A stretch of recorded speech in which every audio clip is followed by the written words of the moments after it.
দেখুন, স্কুল হচ্ছে একটি টিম ওয়ার্ক, ফুটবল খেলার মাঠের মতো। এখানে ছাত্র, শিক্ষক, অভিভাবক এবং সমাজের এলিট পার্সন এবং ম্যানেজিং কমিটির সদস্যবৃন্দ সকলের সমন্বিত প্রচেষ্টার ফলেই কিন্তু একটি ভালো ফলাফল সম্ভব।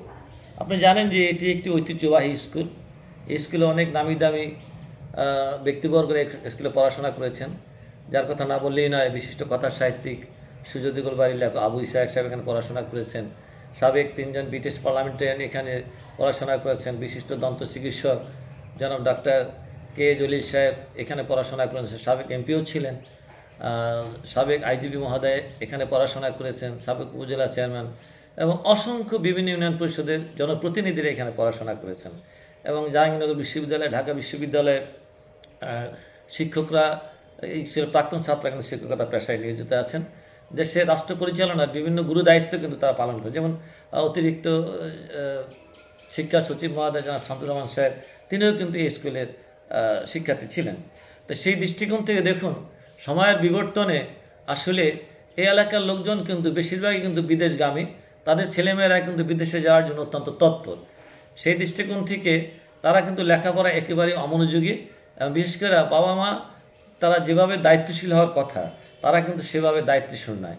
সে কারণে আমরা বারবার চেষ্টা করছি স্কুলকে ঢেলে সাজাবার জন্য, অক্লান্ত পরিশ্রম করছি। তবে আপনাকে আশ্বস্ত করতে চাই যে 2026 সালে আমাদের টার্গেট আছে শতভাগ পাশের নিশ্চয়তা দিতে হবে। সেই দৃষ্টিকোণ থেকে আমরা ইতিমধ্যেই ম্যানেজিং কমিটির সদস্য জনাব সালাউদ্দিন সোহেল, আমার শিক্ষক সহকর্মীবৃন্দ, আমরা একাধিকবার কিন্তু অভিভাবক সমাবেশ করেছি। কেননা অভিভাবকরা কিন্তু তাদের সন্তানকে নিয়ে সুন্দর স্বপ্ন দেখতে চায় এবং সেই স্বপ্নের বাস্তবায়নের উপকার হচ্ছে কিন্তু সংশ্লিষ্ট প্রতিষ্ঠান প্রধান এবং ওই স্কুলের কর্মরত শিক্ষক শিক্ষা মণ্ডলী। আমাদের স্কুলে শিক্ষক স্বল্পতা আছে দীর্ঘদিন যাবৎ। আমরা এবছর এনটিআরসির মাধ্যমে 4 জন শিক্ষক পেয়েছি, তারা অত্যন্ত ট্যালেন্ট, অত্যন্ত মেধাবী। তো আমরা যে পরিকল্পনা করেছি তাতে আমরা আশাবাদী যে ইনশাআল্লাহ 2026 সালে ইনশাআল্লাহ, আমরা গতবারও কিন্তু 2024 সালে কিন্তু আমরা টপ 10-এর মধ্যে ছিলাম জেলার মধ্যে। এবং এই স্কুলে কিন্তু আমি 2015 সালে আসার পর থেকে 100% পাস করেছে এবং 95% পাস। গতবারও পাশের হার ছিল 80 এবং 14টা 15টা 19টা করে প্লাস পেয়েছে সেখানে। তো সেই দৃষ্টিকোণ থেকে এবারে ফলাফল নৈরিয়ার প্রত্যেকটি স্কুলই খারাপ। সেই দৃষ্টিকোণ থেকে আমাদের ফলাফল 3টা নামি দামি স্কুল, কেন্দ্রীয় স্কুল, পণ্ডিত স্যার, নৈরিয়া সরকারি বেল উচ্চ বিদ্যালয়, উপসী, সেই দৃষ্টিকোণ থেকে কিন্তু আমাদের স্কুল পাশের হার সন্তোষজনক, মন্দের ভালো বলতে যেটা আর কি সেটা। তবে আমরা আশা করি আমরা যে পরিকল্পনা গ্রহণ করেছি, অবকাঠামোগত উন্নয়ন হচ্ছে স্কুলের। এরপরে স্কুলটি কিন্তু সর্বগুণে গুণান্বিত। আপনি দেখেছেন ডান দিকে বাম দিকে অসংখ্য ট্রফি, জাতীয় পর্যায়ে কোকারিকুলাম অ্যাক্টিভিটিসে এই স্কুলের ছেলেমেয়েরা কিন্তু যথেষ্ট পারঙ্গম এবং তারা কিন্তু প্রশাসন থেকে শুরু করে সকলের দৃষ্টি আকর্ষণ করেছে। আপনি আমার পিছনে দেখতে পাচ্ছেন আন্ডার 17, এটা কিন্তু সিনিয়র ডিভিশনের খেলা। আমাদের 6-7 মেয়েরা কিন্তু উপজেলা পর্যায়ে একচ্ছত্র আধিপত্য বিস্তার করে কিন্তু গতবার আন্ডার 17 খেলায় প্রমিলা ফুটবল দল চ্যাম্পিয়ন হয়েছে ছেলেমেয়েরা। এবং আমরা বেশ কয়েকবার দেশের শ্রেষ্ঠ প্রতিষ্ঠান বিজ্ঞানের সাথে কিন্তু আমরা মোকাবেলা করেছি, ফাইনাল খেলায় অবতীর্ণ হয়েছি। আশা করি এবারে কিন্তু জাতীয় পর্যায়ের খেলাধুলা সামনে হবে, সেখানে কিন্তু তারা সে বিজয়ের যে গৌরব সেটি তারা অক্ষুণ্ণ রাখবে। তবে আমরা এবার বিশেষ করে লেখাপড়ার প্রতি যথেষ্ট গুরুত্ব আরোপ করেছি। আমরা আশা করব যে আমাদের পাশের হার 2026-এ শতভাগ নিশ্চিত হতে হবে। এরপরে এখানে ডিবেট ক্লাব আছে, এখানে ফুটবল একাডেমি আছে, সাংস্কৃতিক ক্লাব আছে। যেমন আমাদের অ্যানুয়াল স্পোর্টসে আমাদের ছেলেমেয়েরাই কিন্তু তারা মঞ্চ নাটক করে, তারা সঙ্গীত পরিবেশন করেন, নৃত্য অনুষ্ঠান পরিচালনা করেন। সব দিক থেকে মানে সরকারের যে নির্দেশনা আছে সেই নির্দেশনাগুলো কিন্তু আমরা পুরোপুরিভাবে পালন করার জন্য চেষ্টা করি। স্কাউটিং বলেন, সব দিক দিয়ে কিন্তু ছেলেমেয়েরা কম বেশ তাদের অর্জিত সাফল্য আছে ইনশাল্লাহ। তবে 2026 সালের চমক হবে এই বিদ্যালয়কে শিক্ষার অনুকূল পরিবেশ সৃষ্টি করা এবং সব দিক দিয়ে একটি নজর করা ফলাফল বাস্তবায়ন করা। এটার জন্য যেখানে যা দরকার আমি সর্বাত্মকভাবে আমার সহকর্মীদের নিয়ে, ম্যানেজিং কমিটির সদস্যবৃন্দদের নিয়ে আমরা ঐক্যবদ্ধ। আগামী বৃহস্পতিবার কিন্তু আমরা একটা অভিভাবক সমাবেশ ডেকেছি। আমরা আশা করি আমরা যেটি ইচ্ছা পোষণ করি, সেই শপথ আমরা নিয়েছি 2026 সালে শতভাগ পাস আমরা নিশ্চিত করব। এই জন্য আমাদের যত ধরনের পরিশ্রম করা দরকার, শিক্ষার্থীদের সেবা প্রদান করা দরকার, সেটি আমরা করব। আপনাদেরকে অসংখ্য ধন্যবাদ। এই যে শিক্ষামন্ত্রী দীপু মনির যে শিক্ষানীতি ছিল, সেই শিক্ষানীতিতে শিক্ষা অঙ্গনে কী ধরনের প্রভাব ফেলছে? দুর্ভাগ্যজনক হলো সত্য। আসলে এটি একজন শিক্ষক হিসাবে আমার ভাবনা, একজন শিক্ষক নেতা হিসাবে 2023-এ কিন্তু আমরা বৈষম্য বিরোধী আন্দোলন করেছিলাম এই সরকারি বেসরকারি বৈষম্য দূর করবার জন্য। আমি রাজপথে থেকে কিন্তু পূর্বভাগে নেতৃত্ব দিয়েছিলাম। আমরা কিন্তু সাবেক প্রধানমন্ত্রী শিক্ষামন্ত্রীর দৃষ্টি আকর্ষণ করবার জন্য আমরা কিন্তু তার দৃষ্টি আকর্ষণ করেছিলাম, কিন্তু তিনি কিন্তু আমাদের সাথে সময় দেননি। এবং এক কথায় বলা যেতে পারে শিক্ষার যে কারিকুলাম তিনি বাস্তবায়নের দায়িত্ব দিয়েছিলেন সেটি বুমারাং হয়েছে, শতভাগ ব্যর্থ হয়েছে এবং সেটি দুর্ভাগ্যজনক হলেও সত্য। শিক্ষার্থীরা কিন্তু অনেকটা তাদের ছন্দপতন ঘটেছে এবং শিক্ষার মান উন্নয়নে সেটি অন্তরায় হয়ে দাঁড়িয়েছে। তো বর্তমান অন্তর্বর্তীকালীন সরকার যে পুরানো আপনাদের সময় আমাদের সময় যে কারিকুলাম ছিল সেই পুরানো কারিকুলামে ফিরে এসেছেন। এখন কিন্তু 1 বছর যাবৎ কিন্তু ছেলেমেয়েরা আবার বইমুখী, স্কুলমুখী, আবার তাদের মধ্যে কিন্তু নতুন প্রাণের স্পন্দন সৃষ্টি হয়েছে।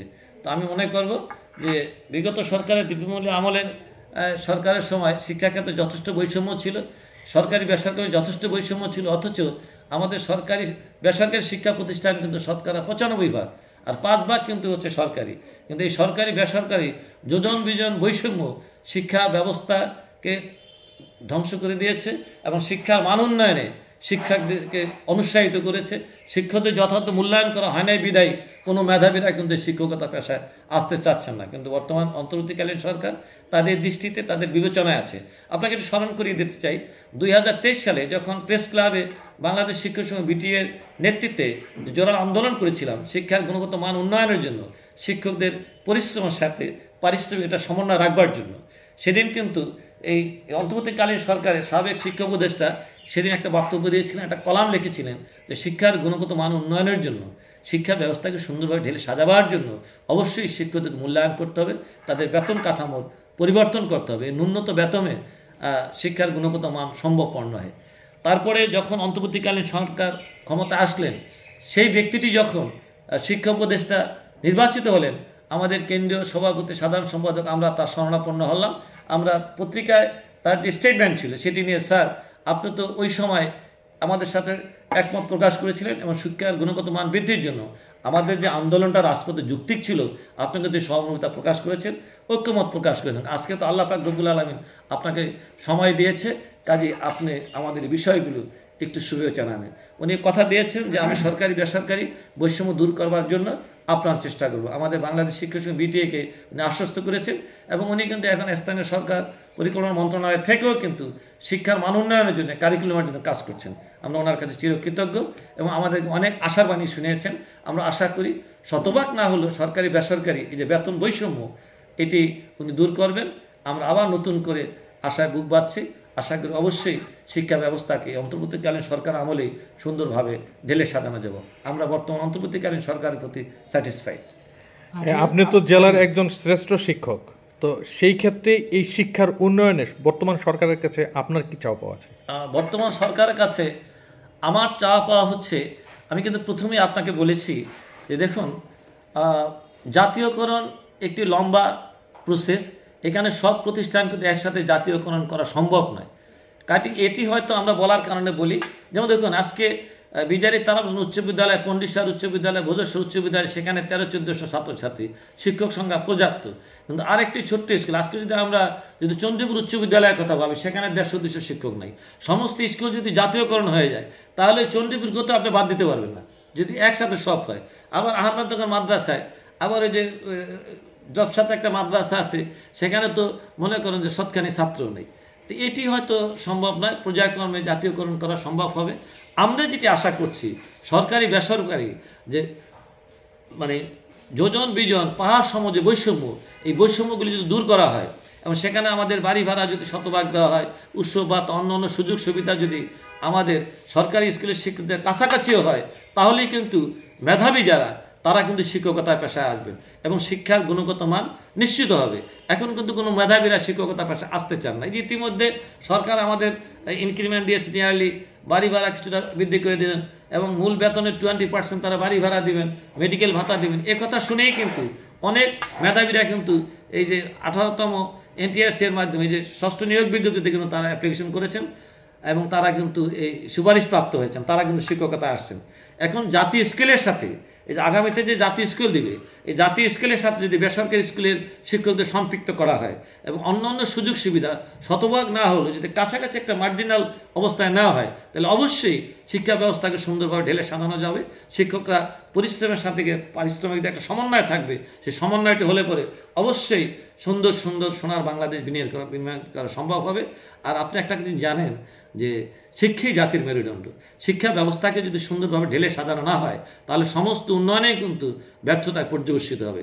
আমরা আশা করছি এই সরকারের কাছে আমাদের প্রত্যাশা, দেশে যেখানে শতকরা 95% শিক্ষা প্রতিষ্ঠান বেসরকারি, কাজেই এই সরকারি বেসরকারি বৈষম্য দূর করে একটা মোটামুটি একটা সমঝোতা, একটা মানসম্মত অবস্থায় যদি বেতন নির্ধারণ করা হয়, তাহলে অবশ্যই শিক্ষার গুণগত মান বৃদ্ধি হবে এবং দক্ষ মানব সম্পদ সৃষ্টি হবে। সেই দিনের প্রত্যাশায় আমরা এই সরকারের কাছে চেয়ে আছি। আশা করি অবশ্যই অন্তর্বর্তীকালীন সরকার আমাদের সেই বিষয়টা সদয় বিবেচনা করবে।